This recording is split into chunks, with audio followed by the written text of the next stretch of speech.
بسم اللہ الرحمن الرحیم۔ قارون حضرت موسیٰ علیہ السلام کے چچا یسہر کا بیٹا تھا۔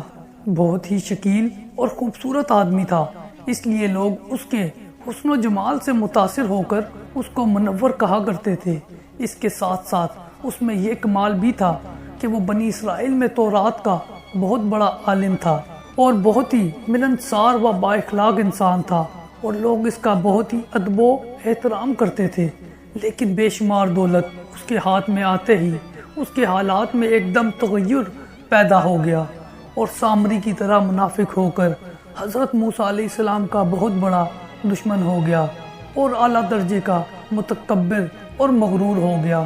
جب زکوٰۃ کا حکم نازل ہوا تو اس نے حضرت موسیٰ علیہ السلام کے روبرو یہ عہد کیا کہ وہ اپنے تمام مال میں سے ہزاروں حصے زکوٰۃ نکالے گا، مگر جب اس نے مالوں کا حساب لگایا تو ایک بہت بڑی رقم زکوٰۃ کی نکلی۔ یہ دیکھ کر اس پر ایک دم حرص و بخل کا بھوت سوار ہو گیا، اور نہ صرف زکوٰۃ کا منکر ہو گیا بلکہ عام طور پر بنی اسرائیل کو بہکانے لگا کہ حضرت موسیٰ علیہ السلام اس بہانے تمہارے مالوں کو لینا چاہتے ہیں۔ یہاں تک کہ حضرت موسیٰ علیہ السلام سے لوگوں کو دور کرنے کے لیے اس خبیث نے یہ گندی اور گھناؤنی چال چلی کہ ایک عورت کو بہت زیادہ مال و دولت دے کر آمادہ کر لیا کہ وہ آپ پر بدکاری کا الزام لگائے۔ چنانچہ عین اس وقت جب کہ حضرت موسیٰ علیہ السلام واعظ فرما رہے تھے، قارون نے آپ کو ٹوکا کہ فلانی عورت سے آپ نے بدکاری کی ہے۔ حضرت موسیٰ علیہ السلام نے فرمایا کہ اس عورت کو میرے سامنے لاؤ۔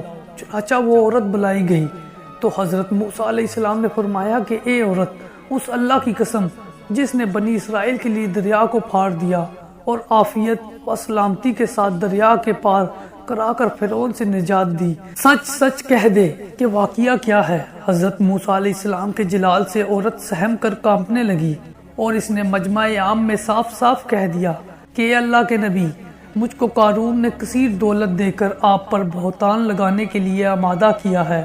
اس وقت حضرت موسیٰ علیہ السلام آپ دیدہ ہو کر سجدہ شکر میں گر پڑے، اور بحالت سجدہ آپ نے یہ دعا مانگی کہ یا اللہ، قارون پر اپنا قہر و غضب نازل فرما دے۔ پھر آپ نے مجمع سے فرمایا کہ جو قارون کا ساتھی ہو وہ قارون کے ساتھ ٹھہرا رہے، اور جو میرا ساتھی ہو وہ قارون سے جدا ہو جائے۔ چنانچہ دو خبیثوں کے سوا تمام بنی اسرائیل قارون سے الگ ہو گئے۔ پھر حضرت موسیٰ علیہ السلام نے زمین کو حکم دیا کہ اے زمین، تو اس کو پکڑ لے، تو قارون ایک دم گھٹنوں تک زمین میں دھنس گیا۔ پھر آپ نے دوبارہ زمین سے یہی فرمایا تو وہ کمر تک زمین میں دھنس گیا۔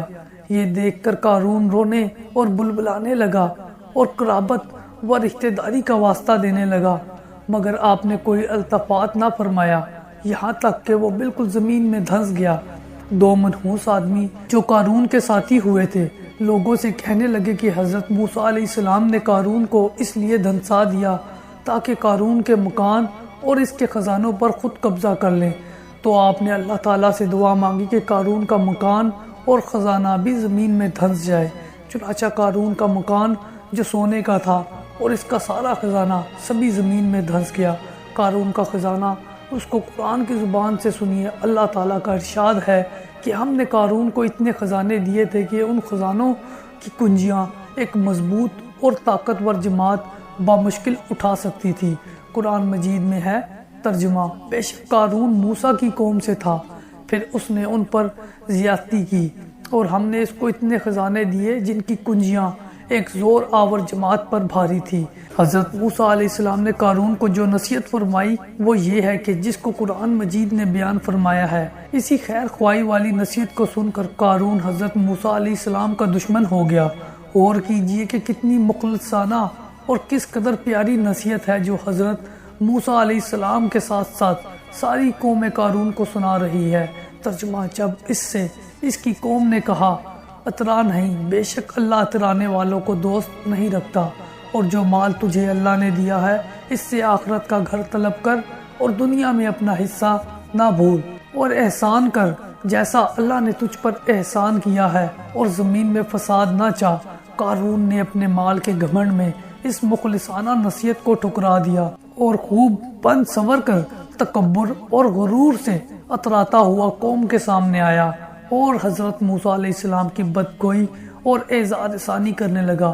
اس کا نتیجہ کیا ہوا، اس کو قرآن کی زبان سے سنیے اور خدا کی اس قاہرانہ گرفت پر خوف الہی سے ڈرتے رہیں۔ قارون زمین میں دھنس گیا۔ ترجمہ: تو ہم نے اسے اور اس کے گھر کو زمین میں دھنسا دیا، تو اس کے پاس کوئی جماعت نہ تھی کہ اللہ سے بچانے میں اس کی مدد کرتی، اور نہ وہ بدلہ لے سکا۔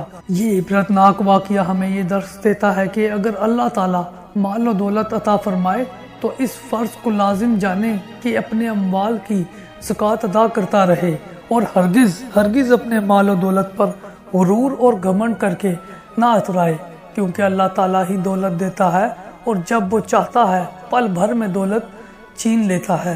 ہر وقت اسی کا دھیان رکھتے ہوئے تواضع اور انکساری کی عادت رکھیں، اور ہرگز کبھی انبیاء و اولیاء و صالحین کی اعزار ثانی و بدگوئی نہ کریں کہ ان مقبولان بارگاہ الہی کی دعا اور بددعا سے وہ ہو جایا کرتا ہے جس کا لوگ تصور اور خیال بھی نہیں کر سکتے۔